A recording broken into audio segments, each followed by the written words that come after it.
बिस्मिल्लाहिर्रहमानिर्रहीम। अस्सलातु वस्सलामु अला खातिमुन नबिय्यीन। अस्सलामु अलैकुम वरहमतुल्लाहि वबरकातुहू। नींद इंसान के लिए इतनी ज़रूरी है जितनी खुराक का होना इंसान के लिए ज़रूरी है। नींद पर बहुत सारी चीज़ें असरअंदाज होती हैं, मसलन रोशनी, टेम्परेचर, इंसान की सोने की जगह। ये सारी चीज़ें नींद को बहुत ज़्यादा मुतासर करती हैं, लेकिन इनसे कहीं ज़्यादा हमारी जहनी सोच जो है वो नींद पर असरअंदाज होती है। मसलन जब हम परेशान होते हैं, स्ट्रेस की पोजीशन में होते हैं, किसी भी परेशानी का शिकार होते हैं, तो तरह तरह के ख्यालात, मनफी ख्यालात हमारे जहन के ऊपर आते हैं। ये जो मनफी ख्यालात हमारे जहन पर आते हैं, ये हमारी उस नींद को खराब करने का सबब बनते हैं।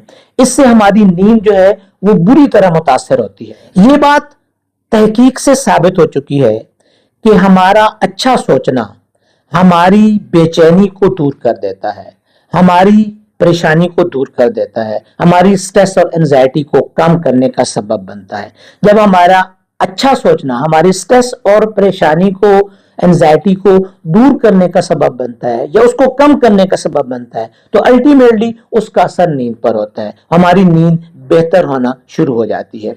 इसलिए हमें अच्छी नींद लेने के लिए कुछ चीजों का ख्याल रखना पड़ता है। जिनमें सबसे पहली बात तो यह है कि हमें अपने नींद का एक वक्त मुकर्रर करना चाहिए और उस वक्त के ऊपर हमें सोने को तरजीह देनी चाहिए। ऐसा ना हो कि हम एक दिन 10 बजे सो रहे हैं, अगले दिन हम 11 बजे सो रहे हैं, उससे अगले दिन हम 12 बजे सो रहे हैं और फिर अगले दिन हम 9 बजे सो रहे हैं। तो इस तरह की जो टाइम का स्केड्यूल ठीक ना होना, ये हमारी नींद को बहुत ज्यादा मुतासर करता है और इस तरह हमारी नींद जो है वो बेहतर हमें नहीं आती है। लिहाजा हमें अब सबसे पहला काम तो ये करना चाहिए कि हमें अपनी नींद का एक वक्त मुकर्रर करना चाहिए। हमारे जिस्म के अंदर सूरज की रोशनी में एक हार्मोन प्रोड्यूस होता है जिसे सेरोटोनिन कहते हैं।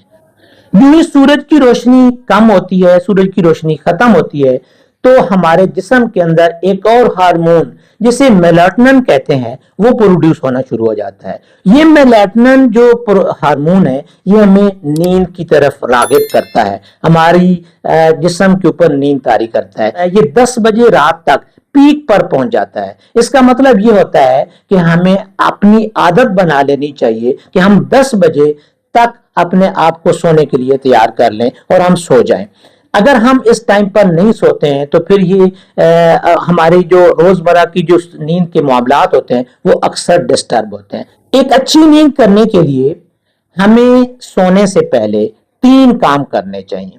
सबसे पहला काम यह है कि सोने से पहले कम से कम 1 से 2 घंटा पहले हमें प्रिंट मीडिया और इलेक्ट्रॉनिक मीडिया से अपने आप को दूर कर लेना चाहिए। जब हम उनको ज्यादा देर तक उनको देखते रहते हैं या उस कोई ऐसी खबर को पढ़ते रहते हैं नींद से पहले, तो वो एक अनजानी सोच हमारे दिमाग के ऊपर सवार हो जाती है और वो सोच हमें पूरी नींद नहीं करने देती है, वो पूरी रात हमारे दिमाग के ऊपर सवार रहती है। लिहाजा हमें अपने आप को इन सोशल मीडिया की जो जितनी भी चीजें हैं उनसे अपने आप को सोने से 2 घंटे पहले इनसे अपने आप को दूर कर लेना चाहिए। अगर आपके पास मोबाइल है उसको स्विच ऑफ कर सकते हैं, उसको साइलेंट पे कर सकते हैं, टीवी आप बंद कर सकते हैं और कोई प्रिंट मीडिया की जो हेडलाइंस हैं उनको पढ़ने से अगर आप पढ़ना भी चाहते हैं तो दिन के आगाज में पढ़ सकते हैं, उनको रात के वक्त सोने से पहले मत पढ़िए ना हो।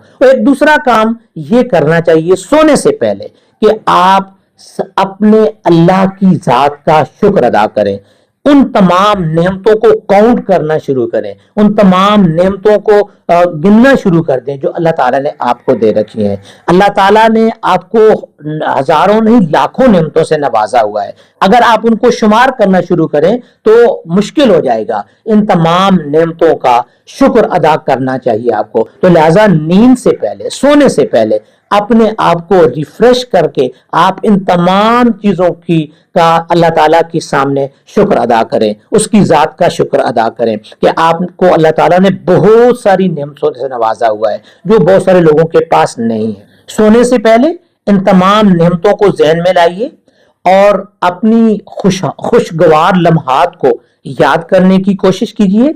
ये आपके लिए एक बेहतरीन नींद का सबब बनेंगी, क्योंकि जब आप अपनी नेमतों का, अल्लाह ताला की दी हुई नेमतों का शुमार करेंगे तो आप अपने आप को खुशगवार इंसान, एक खुश इंसान, एक पुरसकून इंसान पाएंगे, क्योंकि खुशी की सोचें इंसान के लिए बेहतर नींद का सबब बनती हैं। और सोने से पहले एक तीसरा काम, बड़ा अहम काम है, उसको जरूर कीजिए। वो है मुराकबा करना। अब मुराकबा करने के लिए जरूरी नहीं है कि आप किसी खास जगह पर बैठें, मसल्ले पर बैठें या कोई तन्हाई में बैठें, ये कोई जरूरी नहीं है। आप बिस्तर पर लेटिए, आप बिस्तर पर लेटे हुए अपने ऊपर चादर कर लीजिए और अल्लाह के साथ बातें कीजिए और अपने पूरे दिन की जो रुदाद है अल्लाह ताला के सामने पेश कीजिए कि अल्लाह ताला, मैंने सुबह के वक्त में उठा, मुझे अपने स्कूल पहुंचना था, अपने काम पे पहुंचना था, अपनी ड्यूटी पे पहुंचना था, मैं अपनी ड्यूटी पे पहुंच गया, थोड़ा सा मैं लेट हो गया या कोई भी वजह थी, कोई भी मसाइल थे, उन तमाम, मैंने फलां फलां फलां फलां काम करना था, मैंने अल्लाह तेरा शुक्र है मैंने वो काम कर लिए, लेकिन कुछ काम ऐसे थे जो मैं नहीं कर सका, जिनके लिए मेरे लिए परेशानी का सबब बना, जो मेरे लिए मुश्किल का सबब बने हैं। या अल्लाह तू उन कामों को भी करने की तौफीक मुझे अता कर दीजिए, ऐ अल्लाह उनके अंदर भी आसानी पैदा कर दीजिए। जब आप ये तमाम रुदाद अपने अल्लाह के सामने बयान कर देंगे और अपनी मुश्किलात के लिए उस ज़ात के सामने अपनी इल्तिजाएं रख देंगे, तो यकीन जानिए आप एक अपने आप को हल्का फुल्का महसूस करेंगे, क्योंकि आप कि जो गिल्ट होगा, जो आपके कसूर होंगे वो खत्म हो चुके होंगे, क्योंकि आपने अपने काम से, अपनी तवज्जो से, अपनी शौक से जो काम करने थे उनकी आपने भरपूर मेहनत के साथ उन कामों को कर लिया। जो काम नहीं हो सके उनमें आपका कसूर इसलिए नहीं था कि आप उनमें उनको आपको लिए वो मुश्किलात पैदा हो रही थी, लिहाजा उन मुश्किलात के हल के लिए आपने अल्लाह के सामने अपनी अर्जी पेश कर दी। जब आपने अल्लाह के सामने अर्जी पेश कर दी तो ये यकीन रख लीजिए कि अल्लाह ताला की ज़ात उन कामों को जरूर आपके लिए आसानी में तब्दील कर देगी। लिहाजा अपने आप का एक पूरा जो रिव्यू है वो पेश कर दीजिए अपने अल्लाह के सामने। जब आप ये सारे काम कर लेंगे तो यकीन जानिए आप अपने आप को हल्का फुल्का महसूस करेंगे और आप एक पुरसुकून नींद लेने के लिए अपने आप को तैयार कर लेंगे और आपको बड़ी सुकून से नींद आएगी और अपने अगले दिन का आगाज आप इस सुकून नींद के बाद करेंगे तो उसके अंदर भी एक बरकत होगी, उसके अंदर भी एक अच्छाई होगी और उसके अंदर भी एक आसानी पैदा हो जाएगी।